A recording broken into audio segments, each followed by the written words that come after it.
The bustling streets of Manhattan were the backdrop of a shocking crime on December 4, 2024.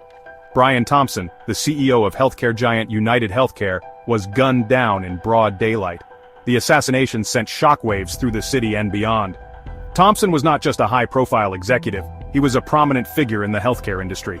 His murder was a stark reminder of the vulnerability of even the most protected individuals. The assassination took place outside the Hilton Midtown Hotel, where Thompson was scheduled to speak at an investor conference. As he exited his car, a lone gunman approached and fired multiple shots. Thompson was pronounced dead at the scene. The audacity of the attack, carried out in broad daylight in one of the most surveilled cities in the world, stunned investigators and the public alike. The New York Police Department launched a full-scale investigation. The FBI quickly joined the case, recognizing the potential for a wider conspiracy given Thompson's position. Surveillance footage from nearby buildings was scrutinized. Witnesses were interviewed. Every lead was pursued, but the killer seemed to have vanished into thin air. The investigation was hampered by the lack of a clear motive. Thompson was a well-respected figure in the business world. He was not known to have any enemies.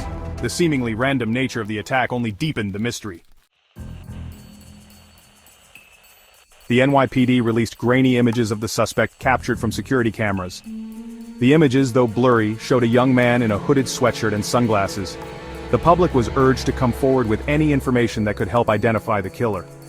Despite the initial lack of leads, investigators remained determined. They meticulously pieced together the suspect's movements from the crime scene. They discovered that the killer had used an electric bicycle to escape the scene, blending into the city's busy traffic. A breakthrough came when a backpack was found abandoned in Central Park. Inside, investigators discovered a treasure trove of evidence: a 3D printed gun, a silencer, and a notebook filled with rambling writings. The notebook contained anti-establishment rants and diatribes against large corporations, specifically targeting the healthcare industry. Forensic analysis confirmed that the gun found in the backpack was indeed the murder weapon. The writings in the notebook, though disturbing, provided the first glimpse into the killer's psyche. It was becoming clear that this was not a random act of violence, but a targeted assassination fueled by a deep-seated resentment. As the investigation progressed, the NYPD received hundreds of tips from the public. Most were dead ends, but a few proved crucial in piecing together the suspect's movements. One tip in particular would prove to be the turning point in the case. A McDonald's employee in Altoona, Pennsylvania called the tip line. The employee, a young woman named Sarah, had been watching the news coverage of the Thompson murder. She recognized the suspect from the surveillance images as a man who had been in her McDonald's a few days earlier. Sarah remembered the man because he had been acting strangely. He was nervous and fidgety, and he had paid for his meal in cash, even though he had a credit card. He had also been talking to himself, muttering something about taking down the system. Sarah's tip was immediately relayed to the FBI. Agents descended upon the Altoona McDonald's and obtained the restaurant's surveillance footage. The man in the footage was a match for the suspect in the Thompson murder. He was identified as Luigi Mangione, a 26-year-old unemployed mechanic from Pittsburgh. In high-profile cases like the Thompson murder, reward systems often play a crucial role in encouraging public participation in the pursuit of justice. These systems are designed to incentivize individuals with valuable information to come forward, often anonymously, and contribute to the apprehension of criminals. The reward for information leading to the arrest and conviction of Brian Thompson's killer was significant, totaling $60,000. The FBI offered $50,000, while Crime Stoppers contributed an additional $10,000. This substantial sum underscored the gravity of the crime and the authorities' determination to bring the perpetrator to justice. The criteria for eligibility for such rewards are generally stringent, aimed at ensuring that the information provided directly contributes to the arrest and subsequent conviction of the suspect. In many cases, the final decision regarding the disbursement of the reward rests with a committee that reviews the circumstances of the tip and its impact on the case. Section 5. Unmasking the motive, a grudge against the system. With Mangione in custody, the focus of the investigation shifted to understanding his motive. The writings found in his backpack, along with his online activity, painted a picture of a deeply troubled young man consumed by resentment towards large corporations, and the healthcare system in particular.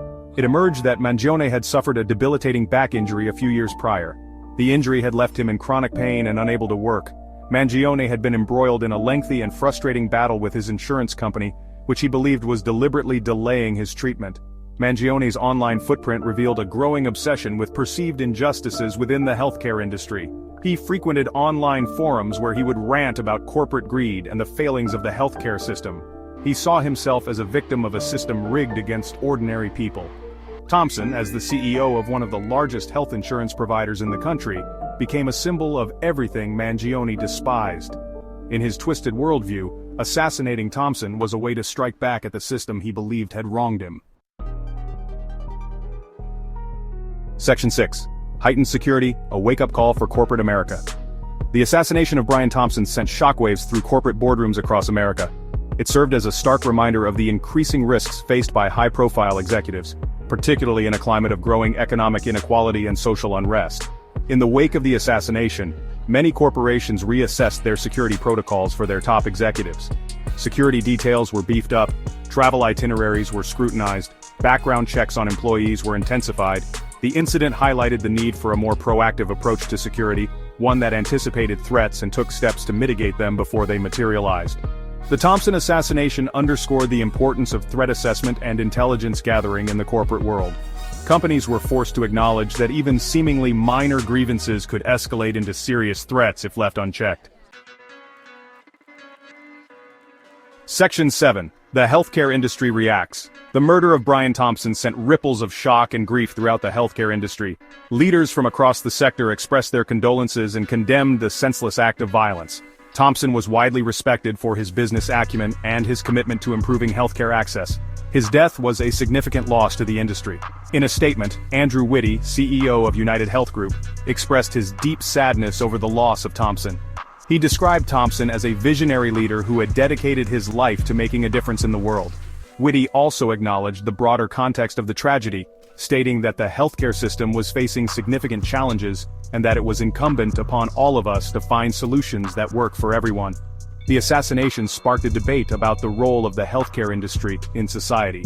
Some argued that the industry's focus on profits over people had created an environment of resentment and distrust. They pointed to the rising cost of healthcare, the complexities of insurance coverage, and the growing number of Americans without access to affordable care as evidence of a system in crisis. Section 8. Justice delayed, not denied. Luigi Mangione was extradited to New York to face charges of murder, weapons possession, and forgery. He pleaded not guilty to all charges. His lawyers maintained that he was not mentally competent to stand trial, citing his history of mental illness and the delusional beliefs expressed in his writings. The prosecution, however, argued that Mangione was fully aware of his actions and that the murder of Brian Thompson was a premeditated act of terrorism. They presented evidence of Mangione's online activity, his purchase of the murder weapon, and his meticulous planning of the assassination. As of December 14, 2024, Mangione remained in custody, awaiting trial. The legal proceedings were expected to be lengthy and complex, with experts debating Mangione's mental state and the extent of his culpability. The trial was shaping up to be a referendum not just on one man's actions but on the state of American society. It forced a national conversation about the accessibility and affordability of healthcare, the role of corporations in society, and the responsibility of individuals to address their grievances through peaceful and legal means. Section 9. The Aftermath and the Future. The assassination of Brian Thompson left an indelible mark on the city of New York, the healthcare industry, and the countless lives he touched. It was a stark reminder of the fragility of life and the unpredictable nature of violence. In the aftermath of the tragedy, Thompson's family and colleagues established a foundation in his name dedicated to improving healthcare access and affordability. They hope to honor his legacy by continuing the work he was so passionate about. The McDonald's employee who provided the crucial tip, Sarah, received the $10,000 reward from Crime Stoppers. She chose to remain anonymous, but her actions highlighted the vital role that ordinary citizens can play in bringing criminals to justice. The assassination of Brian Thompson was a tragedy on many levels. It was a senseless act of violence that cut short a promising life. It exposed the vulnerabilities of even the most powerful individuals, and it ignited a national conversation about the state of healthcare in America and the role of corporations in society.